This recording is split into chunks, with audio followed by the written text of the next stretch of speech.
What's up guys, Tommy Bowyer here from Movie Rewind, and today we will be reviewing Captain America the First Avenger. So without further ado, let's get into it.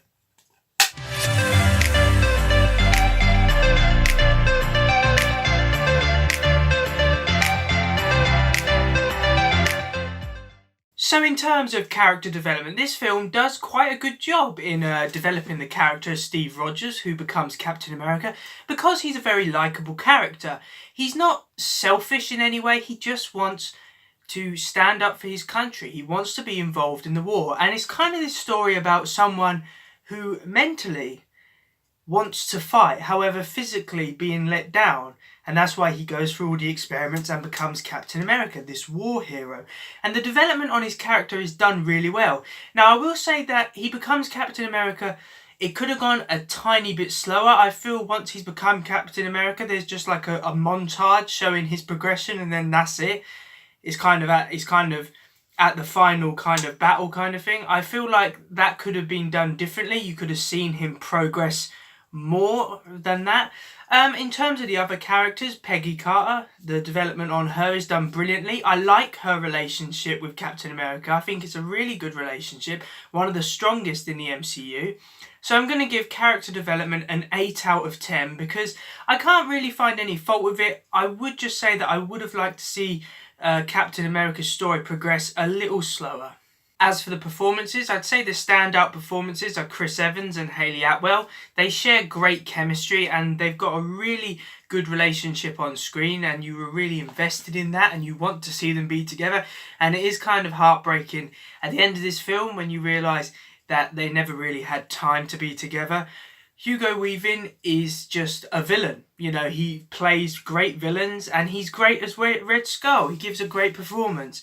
I can't really find fault with any other actors and actresses in this film, so I'm going to give the performances a 10 out of 10 because they're all really good in my personal opinion. Now, the effects in this film are also quite good. I mean, this is standard MCU. The effects are never really let down. Now, as this film was released in 2011, the effects kind of are starting not to hold up. You can see that sometimes the CGI is not 100%. However, in terms of making it look like it's set in World War II, I really like the war atmosphere. I really enjoy movies which do that. And they handle these effects really well. So the effects are going to get a 7 out of 10 because while some of the CGI effects don't really hold up, all of the practical effects and costumes really make it look like it was set in World War II. Now, as for the story and writing, this film is probably not as strong writing as the other two Captain America films. I do think that this has the weakest story because it is another origin film. So yeah, I know. Everyone goes on about it. However, this is an origin film. It's the hero, you know, gains his powers and then he fights back against the villains, and that's basically the film. There's no real surprises in this film. It's pretty much a bog standard origin film with nothing which makes it stand out from other MCU films. So I'd say in terms of story writing, I think it's kind of got a problem with the Marvel formula. You know, it's just following the formula. It's not really doing anything other than that. So in terms of story and writing, it's going to get a 6 out of 10 because it doesn't stand out compared to other MCU films. Now, for this film's special recognition, I'm going to talk about how this film really mixes in the historical World War II elements as well as the kind of scientific comic book Marvel elements.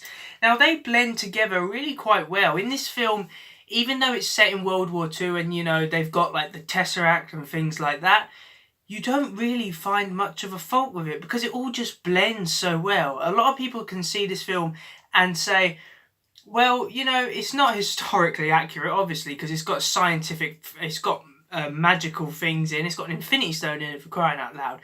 However, it fits in so well with the World War II atmosphere, and that's what they're really good. The tone for this film is really well done. You can really just feel the World War II atmosphere. So this special recognition is going to get an 8 out of 10 because I really like the atmosphere of this film, and I think it blends in the elements really well.